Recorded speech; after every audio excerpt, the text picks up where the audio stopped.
tá gravando aqui. E bom, agora vocês já estão vendo aí a minha apresentação aí, né? Correto? Sim. Tá. Então, gente, a primeira coisa aí, mais ou menos endossando o que o Fernando falou, tá tendo não é o ambiente ideal, né? Essas aulas online. A princípio, bem provavelmente esse comecinho aí até a gente se ajustar, eu acredito que não deva contabilizar as faltas, como o Wesley falou. Porém, eu acredito que com o decorrer do tempo, se isso não se modificar,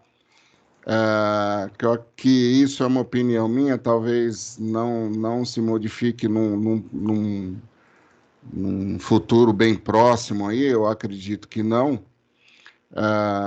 Isso aí tende a se ajustar e tocar pau como se fosse uma aula normal, presencial, normal, assim, já que a gente está fazendo um esforço bastante grande, seja a instituição, seja os professores, de tentar, claro que numa aula prática, por exemplo, isso vai ser postergado, né? Óbvio, a gente não tem como exigir nenhuma estrutura de vocês, mas as aulas teóricas a gente pode conseguir ir antecipando e ficando depois empurrando essas aulas práticas mais para o fim. E aí a gente acaba não perdendo tempo e, sobretudo, a gente consegue passar essa parte teórica de maneira satisfatória. Eu venho fazendo algumas lives aí em outras instituições e o pessoal tá tendo até um bom feedback, o pessoal está conseguindo acompanhar bem e tal. É lógico, não é o cenário ideal para a gente, né, para ninguém, mas pelo menos o grande objetivo aqui é não ter o prejuízo para vocês, alunos, enquanto conteúdo, tá certo? Beleza. Beleza? Uma coisa bastante importante é a conversa, a gente vai se ajustando. Hoje é um, vamos dizer assim, um bate-papo e uma correção de exercício que eu pus lá no AVA. Não trouxe matéria nova hoje, até justamente para ver quantas pessoas iriam estar disponíveis hoje, e como que seria essa qualidade junto a vocês em relação à conexão. Então, hoje especificamente eu não vou trazer nenhum conteúdo novo, é mais uma resolução aqui dos exercícios que eu postei lá no AVA. Vocês chegaram a ver, resolveram ou não? Eu acho que todos, pelo menos a primeira unidade, eu fiz tudo, mas eu não tenho certeza de quais exercícios você está falando. Uma lista de exercício, acho que eu pus na semana passada, agora no encontro 6 ou 7, se eu não me engano, como pós-aula lá, né? É uma lista de exercício lá meio comprida. Na verdade, é lista de questões para responder, assim, múltipla escolha, que são questões de concurso. Foram esses que você fez? Não, não, eu fiz só até o encontro 4. Ah, tá. Bom, então, aí o que que acontece? Eu vou continuar postando lá, lembrando que o link desses encontros sempre estarão na primeira aula, no encontro um lá, na unidade um encontro um sempre vai estar lá, tem uma opção lá, aula ao vivo, e tem um link dela. Então, se por algum motivo você tá sem um link e tal, aquele link vai servir para todas as aulas, tá certo? Então, aviso o pessoal que, por um acaso, não veio aqui e tal, não está hoje aqui online, aviso o pessoal que tem lá e vai ser o mesmo link para todas as semanas. Tudo bem? Beleza. Tranquilo? link que a gente utilizou vai ser utilizado para todas as aulas, é isso? Isso mesmo. Tá bom, beleza. Uma outra coisa, a ferramenta, como eu coloquei para gravar, a ferramenta ela grava e posta num Stream, que é um outro aplicativo da Microsoft, está vinculado aqui. É como se fosse um YouTube meio que privado, tá? Que está amarrado nas nossas contas institucional. Como vocês estão entrando como convidado, o que que eu vou fazer? Eu vou baixar essa aula, tá? Depois de finalizada. Vou subir para o YouTube e vou colocar o link lá no AVA, tá? E assim, toda a aula você conseguirá. Vamos imaginar que perdeu, a internet caiu, deu algum problema, não sei o quê. Todas as aulas eu vou gravar, inclusive, eu imagino que todos os docentes irão gravar, e você vai conseguir disponibilizar, acessar essas aulas num outro momento, tá? Isso não exime a situação de você estar online, né? No dia, no horário aí, para a gente ter uma aula mais dinâmica, com mais perguntas e coisa e tal, né? Só porque o Malaspina vai postar lá a aula, então nem vou me preocupar em acessar agora lá, tal, não sei o quê. Não, eu preciso que vocês acessem, né? Que fiquem comigo. Eu vou ver se daqui um pouquinho, no final da aula, eu abro aí as câmeras, tá? Para vocês se verem, conversar. Não sei se vocês estão se vendo, se conversando, até para a gente passar por esse momento aí difícil que a gente está passando. Tudo bem? Beleza, Malato, mas eu não tô com saudade de ver a cara feia de ninguém, não, cara. Como que tá a vida aí de vocês, gente? Vocês estão trabalhando home office? Tem gente que tá saindo para trabalhar? Como é que é? Aqui eu tô de home office. Tudo home office. Eu tô fazendo nada nesses dias porque eu trabalho numa escola e numa creche e como não tem nada para fazer, só dispensou todo mundo. Como todo o resto do ano, Deixa eu te perguntar, vai ter algum encontro específico que você vai postar as aulas gravadas ou... Não. Aí, por exemplo, hoje, a aula 8 lá, eu estava subindo hoje, eu coloquei a lista de exercício novamente na pré-aula, aí eu coloquei na aula lá o link da aula dada, que vai ser essa que nós vamos ter aqui. E na pós-aula eu vou colocar, acho que eu já coloquei, aliás, o documento com a resolução das questões já pronta lá. Só não tá a aula explicando e coisa e tal, né? Mas já está com as questões já resolvidas, certo? E aí hoje na aula 8, na hora que finalizar aqui, eu já vou baixar o vídeo, vou postar lá no YouTube e vou pegar o link e vou jogar na aula 8 lá na opção de aula mesmo. Beleza. Beleza? Bom, podemos então começar? Então vamos lá então. Oi. Seguinte, então o que foi essa lista de exercício?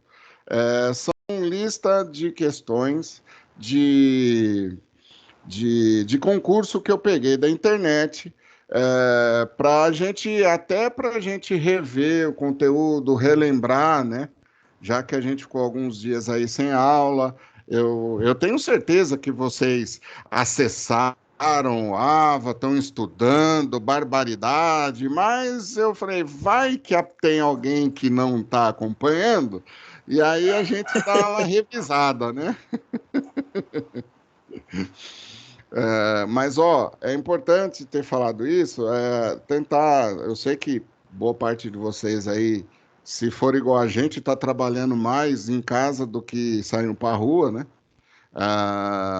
Mas procure achar um lugar aí e continuar os estudos, que vai ser bastante importante para a gente quando toda essa loucura passar e a gente voltar, né? Porque a gente já vai ter caminhado um tempo aí, e na hora que voltar, porque uma hora vai ter que voltar, a gente já adiantou uma pernada aí, né? Senão a gente vai ter que ficar voltando conteúdo e tal, e acaba prejudicando realmente o semestre como um todo, tá beleza?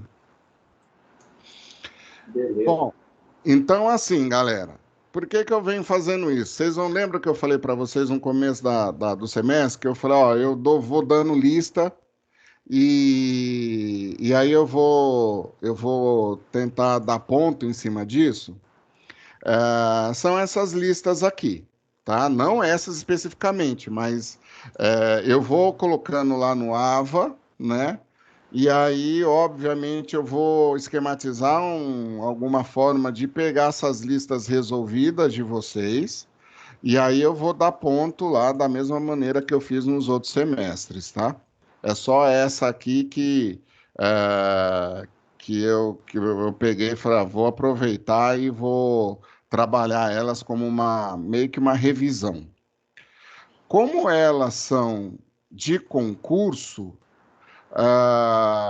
é lógico que pela toda a normativa de construir as provas aí da instituição, como vocês bem sabem, é, com certeza terá questão aí dessas listas aí que vai cair na prova, né? Porque elas já são de concurso, só que vai ter um monte, então você não vai saber qual que eu vou pôr, qual que eu vou pedir, mas com certeza terá algumas dessas questões aí nas provas, tá certo? Bom, então vamos lá, ó. Ah, Essa primeira questão, a preocupação com a complexidade do algoritmo é de extrema importância para o projeto de algoritmos eficientes. Nesse contexto, a complexidade de tempo, no pior caso, para o algoritmo de ordenação quicksort é de. Então, aí tem as alternativas, né? Big O n ao quadrado, Big O n, Big O n ao quadrado log de n, Big O n log de n, Big O n log de n, log de n. Então, lembra, o quicksort é aquela metodologia, né, de ordenação em que ele está muito relacionado aí com divisão e conquista, não é isso mesmo? Vocês lembram disso? Sim. Vai conversando comigo aí. Ah, e aí você tem uma situação em que ele acaba sendo uma situação assim, o pior caso dele seria numa determinada situação. Alguém lembra aí ou não? Eu Qual que lembro seria a mais ou resposta? menos. Ó, eu acredito que seja a letra A. Mais alguém tem alguma opinião? É Ficaria- baseado em alguma coisa ou é bico mesmo? Não, é porque se a letra A significa que ele sempre vai ser elevado à potência, e na letra C, que teria esse uso da potência também, só que ele divide, então eu acredito que na letra A ele consome mais processamento. Mas um raciocínio lógico aí interessante, né? É, ela é realmente a letra A. Lembrando que, no caso do Quicksort, lembra que ele, na prática, qual que seria a pior situação dele, né? É uma entrada pequena, né? Por quê? Porque aí lembra que ele tem que montar toda uma estrutura para poder. Aí você tem pivô, você tem um monte de gente envolvida lá, para que ele possa ordenar, né? E aí ele vem achando o pivô, vai dividindo vetores e tal, até que ele consiga juntar isso aí, ordenar e foi embora, né? Numa entrada pequena, não dá nem tempo dele montar tudo isso aí. E ele não vai ver isso antes de fazer essa ordenação, fazer essa estrutura. Ele não vai ver se a estrutura já está ordenada ou não. Então, de qualquer forma, ele terá que fazer determinadas ações, tá? Então, nessa situação, qual que seria o que ele vai, as operações que ele vai tentar fazer? Achar o pivô, dividir o vetor e coisa e tal, tá? Então, nesse caso aqui, essa divisão que está representada aí pelo n quadrado, ele com certeza será a operação que mais vai custar para ele, tudo bem? Se tiver alguma dúvida, se quiser que eu explique algo, é só me falar, tá? Beleza. Aqui lembrando que a ideia é que a gente relembre, né, esses conceitos aí, certo? Aí a nossa segunda questão aí. Considere os seguintes algoritmos e suas complexidades na notação Big O. Então, lembra que é a questão sempre do pior caso aqui, né? Algoritmo A, Big O log de N. Algoritmo B, Big O N ao quadrado. Algoritmo C, Big O N log de N. Considerando-se o pior caso de execução destes algoritmos, é correto confirmar que o algoritmo, aí no caso aqui, a questão A é o menos eficiente. B, C é o menos eficiente. Letra C, A não é o mais eficiente e nem o menos eficiente. O B é o menos eficiente. E o o algoritmo C é o menos eficiente. Qual que é aí? A D? D de dado? É isso? Uhum. Todo mundo concorda ou não? Eu concordo, mas eu queria. É porque eu não entendo muito de logaritmo, eu queria entender um pouco para não ficar meio que. Para não ficar me questionando por quê. Tá, então, na verdade, realmente é o B, né? A letra D, né? Que é o B o menos eficiente. Por quê? Porque nesse caso ele é o quadrático, né? Sim. Então lembra que eu passei um dia no começo da nossas aulas, eu coloquei até um gráfico, não sei se vocês vão lembrar de um gráfico que falava do menos exigente, né, em termos de custo e tempo, até o máximo exigente, que aí, normalmente, quem que era os mais exigentes? O quadrático, lembra? N ao quadrado e N ao cubo, lembra? Sim. E aí, nesse caso, por que que o logarítmico, ele normalmente ele não está dentro dessa parada? Porque o logarítmico, ele está relacionado com o conceito de divisão e conquista, tá? De uma maneira bem simples, dá para você pegar e fazer uma analogia assim. Quando o algoritmo ele é logarítmico, ele divide alguma coisa, né? E aí, por que que dividir acaba sendo mais rápido? Quem que me perguntou, que me falou aí, Como eu não estou com a tela aqui certinho. Nicolas. É o Nicolas. Ah, tá, Nicolas. Por que que normalmente o logaritmo ele é mais rápido? Lembra de um dia que eu expliquei a questão, por exemplo, do RAID?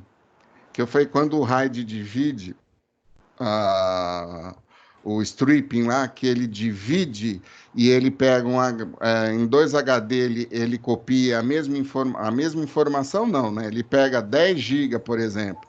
Ele vai dividir os 10 GB em 2 e 5 GB e botar ao mesmo tempo? Sim, não, isso E aí eu lembro. ele acaba ganhando performance. Pensa que o logarítmico, ele faz isso, entendeu? Ele monta uma estrutura que é essa estrutura? Ele acaba dividindo o vetor em pequenos pedaços e vem fazendo essa ordenação nesse pequeno pedaço. Mas qual que é a parada que dá certo? Quando ele divide, ele consegue fazer a mesma coisa simultaneamente. Você entendeu? Então ele organiza de um bloco, de um lado da direita, outro lado da esquerda. Só que ele vem organizando, fazendo isso simultâneo. Por isso que ele acaba sendo mais rápido, por exemplo, que o linear, porque o linear ele vai correndo durante o vetor inteiro. E aí ele vai, de uma forma geral, ele vai verificando qual que é o maior, qual que é o menor e vai trocando a posição desses caras. E vai fazendo essas voltas, né? Ele vai bater no fim, vai voltar, porque no caso do linear, necessariamente ele ter feito uma passada não necessariamente quer dizer que o vetor esteja ordenado. Por quê? Porque ele fez a comparação em pares. E necessariamente aquele par pode ser, ele achou o menor daquele número, puxou para um lado, o maior levou para o outro, mas os outros pares podem ter valores menores e valores maiores do que esse que ele olhou. Então, o que acontece? Ele vai ter que passar várias vezes, no caso do linear, para ter certeza que realmente o vetor está ordenado. Então, isso acaba tendo um custo maior para ele. Você entendeu?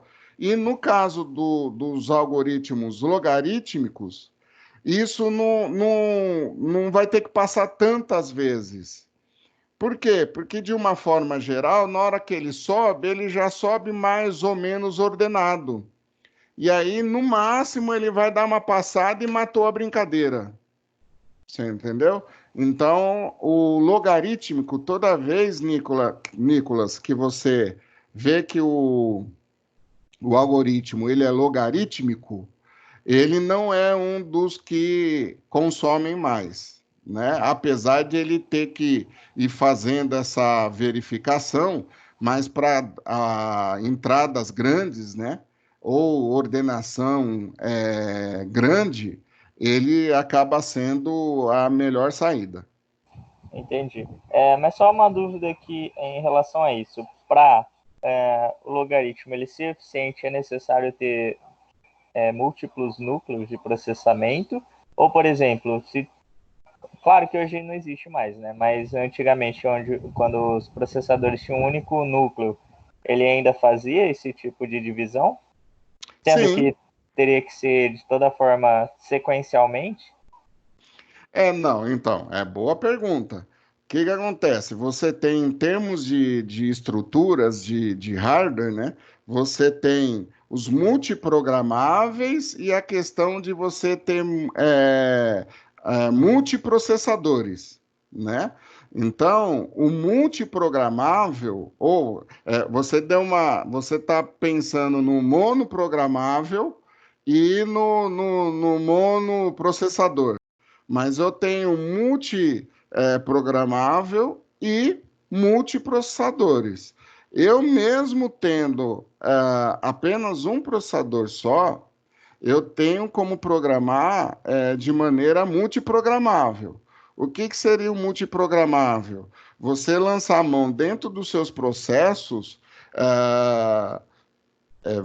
várias recursos, por exemplo, para eu poder lançar a mão aí para fazer o meu processo passar de várias maneiras, né? Várias vezes. Então, você tem aí as threads, tem aí multithread, tem esse pessoal aí. Isso é programar multiprogramável, mesmo em um processador só.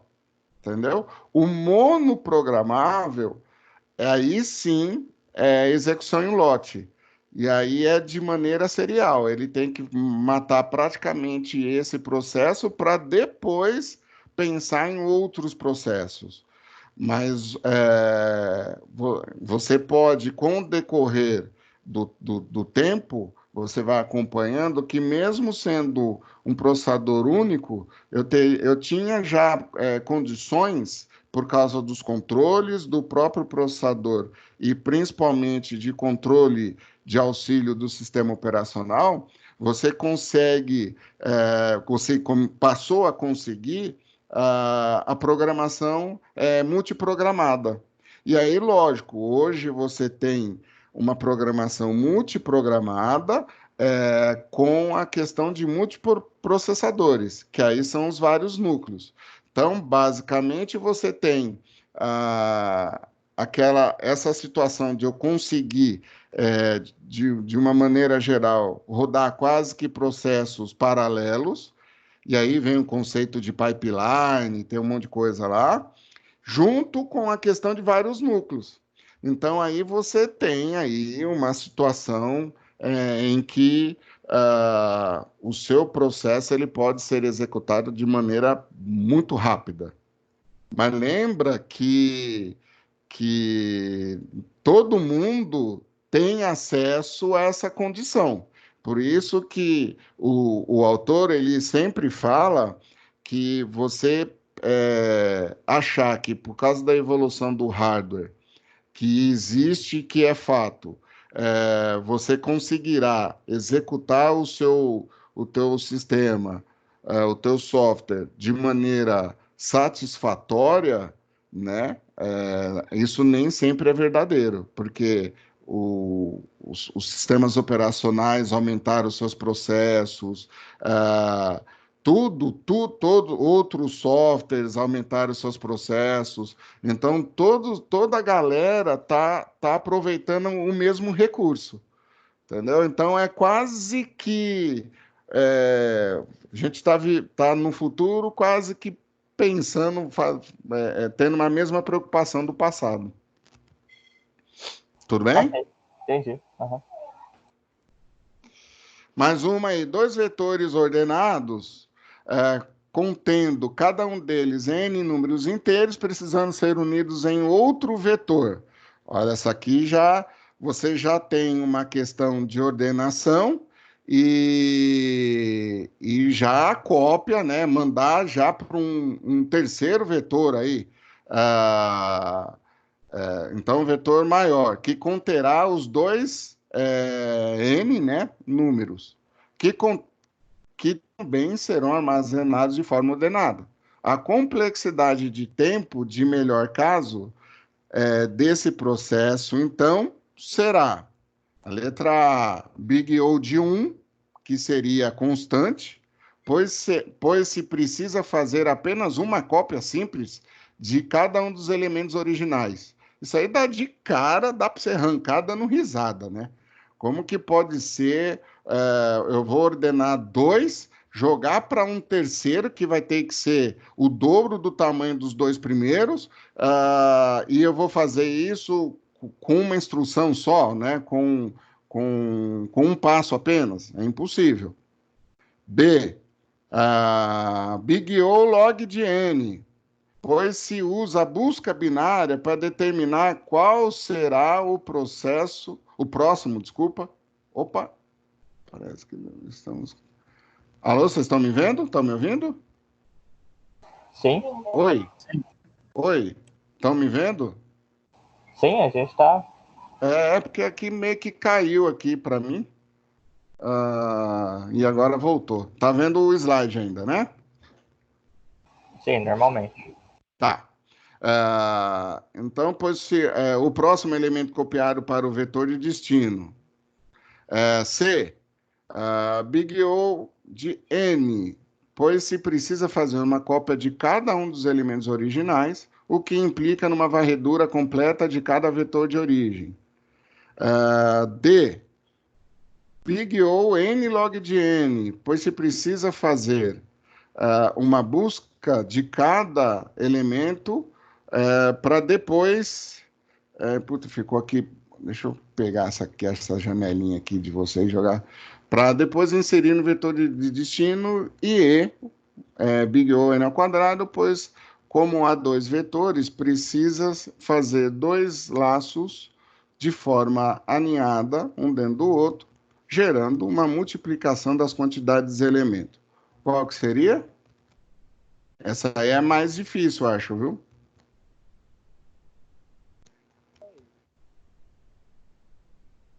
Essa aqui, galera, é a alternativa C. Por quê? Porque nesse caso, ela, como própria frase, né, como a alternativa mesma dá, precisa fazer uma varredura por cada um dos elementos para poder jogar no terceiro elemento, tá? Então, neste caso aqui, a ideia principal aqui não é nem... É meio que eles estão mais ou menos ordenados entre eles, e na hora que eu for jogar, já vai mais ou menos ordenado. E aí, o terceiro, eu não vou fazer quase que operação nenhuma, né? Ele vai receber já a situação já resolvida. E como eu vou ter que mandar todos os elementos dos dois vetores para esse terceiro, eu vou ter que correr linearmente, ou seja, posição por posição para jogar para esse terceiro elemento, tudo bem? Ok? Ok. Uhum. Vai falando comigo aí, galera, senão eu não estou vendo vocês, não vejo aí, fica... esse negócio de web aula, eu estou achando bem interessante, assim, como que a tecnologia hoje, ela nos dá essa condição, mas eu não vejo, né? Então é difícil, a gente não tem esse feedback imediato aí. Considerando a análise assintótica, que foi o conteúdo, inclusive, que eu fiz uma videoaula na semana passada explicando isso, tá? Também essa análise assintótica na continuidade, porque quando a gente parou, eu estava entrando nesse assunto. E aí eu fiz, inclusive, uma videoaula explicando justamente essa parte, dando continuidade, né, de notação superior, inferior, eu não sei se vocês já acompanharam lá, tá? Então, considerando a análise assintótica, Big O, qual é a complexidade do caso médio do algoritmo de ordenação chamado de ordenação por inserção? Ou seja, é o insertion, né? Então, nesse caso aqui,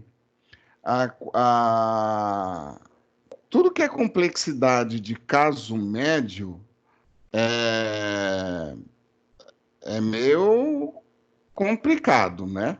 Mas a ideia aqui é que qual que é a jogada aqui? Você tem que você pegar essa palavra-chave aqui, ó, inserção. É o insertion. O insertion, ele não é logarítmico, tá? Então, de cara, você já tira a D e a E. Não tenho nenhuma instrução apenas, né? O Big O de 1. Isso não existe, tá? Então, você vê, de cara, fazendo uma varredura simples, um raciocínio lógico, eu fiquei só com duas opções, certo? E aí, nesse caso, qual que seria a resposta, né? Como ele está me falando a questão de você ordenar, no caso do insertion, tudo bem que teria que saber melhor como é que funciona o insertion, né?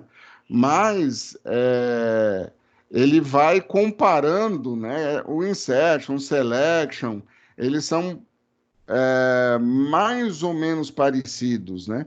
Eles vão de parzinho e ele vai, o bubble também, e ele vai verificando esses dois. O selection, ele meio que reserva uma memória auxiliar para ir jogando lá o valor e ir ordenando. O insertion não, ele vai olhando, verificando isso de maneira linear. Porém, aí você fala, linear é a alternativa C, tá fácil. Não, porém, como é uma ordenação, ele vai ter que fazer dentro da ordenação pelo menos dois for, né? Ou seja, um para verificar qual que é o maior e qual que é o menor, e outro para atribuir a posição de cada um. Então, por isso que ele é n log de n, big O, né? N ao quadrado. Tudo bem? Você só pode explicar melhor o que seria esse Big O? Porque, assim, aquela parte ali, o segundo seria, o N representa um método, né? Pode ser o for, pode ser um outro método. Um seria Sim. uma conta de matemática. Uma Assim, constante, seria, é uma coisa só. É uma instrução só. sim, e o Big O seria o que exatamente? O Big O seria, dentro das notações assintóticas, ele é o pior caso.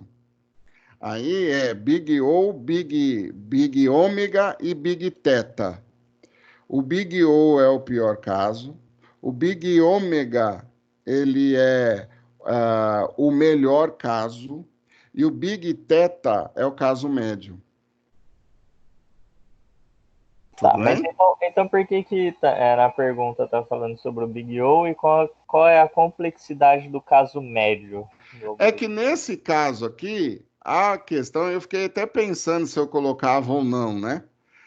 Aqui é pegadinha mesmo da questão, porque, na verdade, esse é a complexidade do caso médio aí, não está relacionado com a questão da notação assintótica, né? Então, tanto que quando ele colocou lá a notação assintótica, ele colocou lá Big O.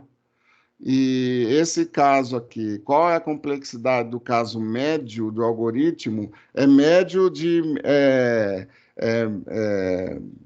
Como que eu vou explicar para você? É média de acontecimento mesmo, sabe? Assim, qual que seria quando acontece a média dos acontecimentos de Big O? Aí é o N ao quadrado, é o Big O N ao quadrado. Não sei se eu consegui me explicar de maneira que você entenda. É que a questão realmente ela tem uma pegadinha. Tudo bem? Deu para entender mais ou menos que Big O seria o pior caso. Então a gente sempre procura trabalhar com o pior caso e às vezes com o melhor caso, mas nunca com o médio. Não, é que eu não tinha entendido o porquê que seria o caso médio e eu fiquei imaginando que Aham, seria a letra C, mas entendi agora. tá. Aí eu vou para uma ah, parte de exercícios que a gente começa a relembrar, a contar instruções, que também, se eu não me engano, foi a nossa última aula. É, então, lembra que tudo é uma instrução, né? Atribuição, inicialização, tudo isso são instruções que são feitas. Se é lógico, se eu jogo isso dentro de um par aí, que é no caso do for, só a questão do para aqui do for, eu também já tenho instrução aqui. Por quê? Porque de cara eu já estou vendo uma atribuição aqui, né? Que seria, se eu fosse converter isso para uma linguagem de programação, né? Para o for, então for ele teria que começar, vamos supor, de igual a 2 até n, repita, né? Então, eu já, de cara, eu tenho automaticamente instruções dentro do for, certo? E aí, então, o que que eu tenho aqui de instruções dentro desse exercício aí?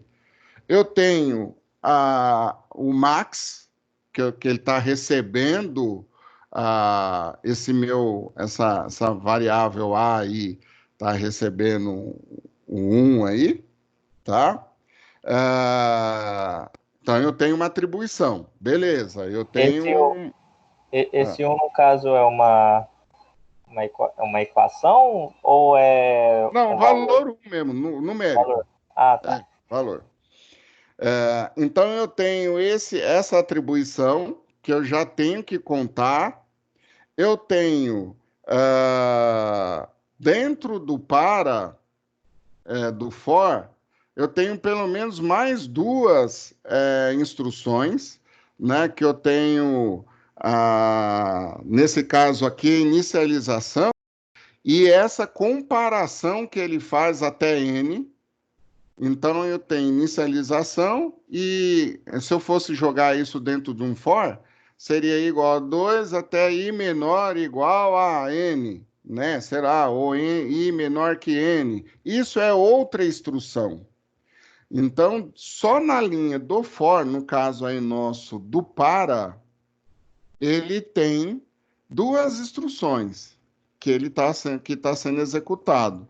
Não confundir com dois laços, ele vai fazer duas instruções, tá? E ele tem, neste caso aqui, o max, aí o if, né? O if, só pelo fato do if, lembra que eu falei para vocês? Ele já tem ele já consta como um custo, né? Valor 1, só ele, sozinho, já tem 1. E ele tem uma comparação aí, o max for menor que A de I. Então, se eu sair contando aqui, ó, só nesse trechinho, se eu tirar esse max para fora, eu tenho 1, 2, 3, 4. Tá entendendo? Tá acompanhando? E eu tenho mais uma atribuição aqui que ela já pode não ser feita toda vez, né? Eu tenho que contar ela, mas ela, na realidade, ela pode não ser feita toda vez que a que for executada, tá? Conta de Então, novo, eu não entendi. ó, Conta a sequência que você falou tá. que seria o par. Então eu tenho essa atribuição. Essa atribuição é essa aqui, ó, essa que está de fora. Por quê? Porque ela não está dentro do laço, certo? Essa max aqui, ela não está dentro do laço, beleza? Ok. Então, eu tenho que contar ela, mas ela não está dentro do laço. Isso aqui eu vou fazendo, vai ter custo zero para mim. Isso aqui não é ela que vai me pesar. Aí eu olhando aqui dentro, o que que eu vou ter, ó? Eu vou ter uma atribuição, que é o i aqui, de i até de 2, né? I de 2, até n, ou seja, até que ele seja menor. Ou seja, aqui eu já vou ter a questão de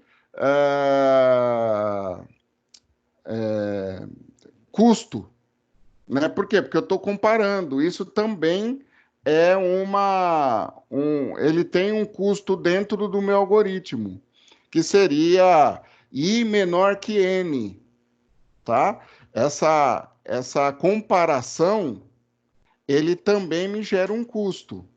Então, só na primeira linha do for aí, eu já tenho duas instruções, que serão feitas enquanto ele estiver dentro do for. Ele não tem como fugir disso aí, tá? Aí eu caio para dentro do for. Dentro do for, eu tenho um se e uma verificação. Só o se, só o if, por si só, sem nada dentro, ele já acarreta eu tenho que contabilizar um nele, mesmo que não tenha nada. Então, ele me dá um e a verificação me dá outra, só ele me dá 4. Então, só nesse trecho que eu vou fazer sempre, eu tenho 4 N's, 4 instruções que serão feitas N vezes, ok? Mas só um caso. E se a entrada de N fosse menor ou igual a 2? O que aconteceria? Não, nesse caso aí, ele já não entraria aqui dentro, né? Aí Ali não teria dependendo. custo. Aí pode ser que entrando nesse meu laço, ele me traria um custo X, que é o que a gente está tentando contabilizar, entendeu? Entendi. É que quando eu entrar nesse laço, eu vou fazer 4 instruções N vezes. Por isso que aqui, ó, é 4N. E mais esse N aqui, o que que é? É esse cara aqui, ó, que eu vou ter uma instrução, mas pode ser que eu não faça nenhuma vez, ou pode ser que eu faça várias vezes, né? Quantas vezes eu entrar no laço, que seria até o meu pior caso, né? Já conseguindo entender qual que seria o meu melhor caso. Realmente fazer só esse 4N, né? Eu fico só entre essas duas linhas aqui e saio. O meu pior caso, todas as vezes eu ir para essa atribuição aqui. Por quê? Porque eu vou ter que fazer essa linha de cima e depois ir para essa linha de baixo. Foi falso, né? E eu fui para essa linha de baixo. Todas as vezes que, né, todo o meu vetor, isso seria um pior caso, né? Eu estou fazendo meio que uma ordenação em que eu estou tendo o número max, eu estou tendo que mudar ele toda hora. Toda hora eu estou encontrando um cara que eu tenho que jogar ele para esse meu max aí. Então seria uma situação de pior caso, entendeu?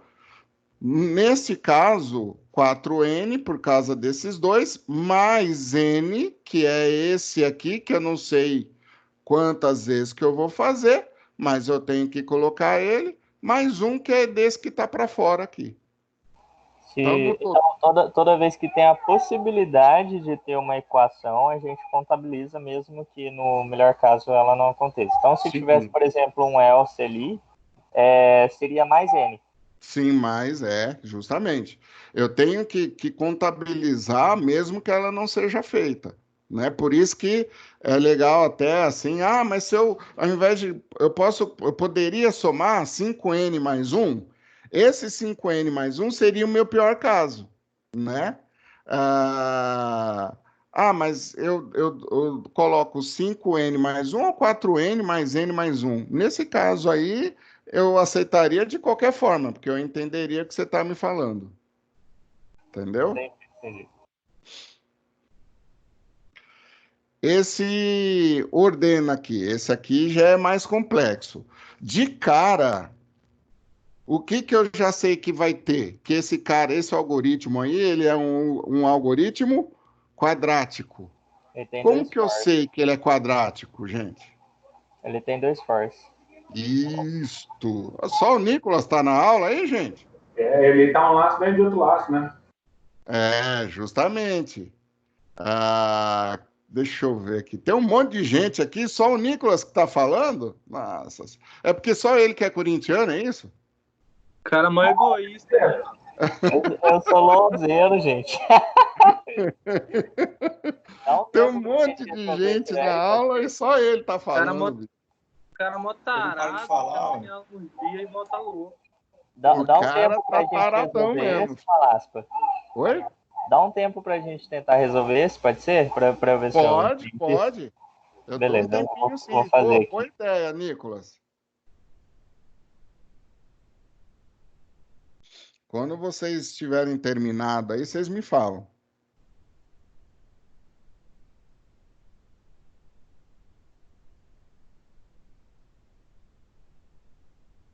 Deixa eu ver se eu não consigo parar. Eu não tenho como colocar pause na gravação.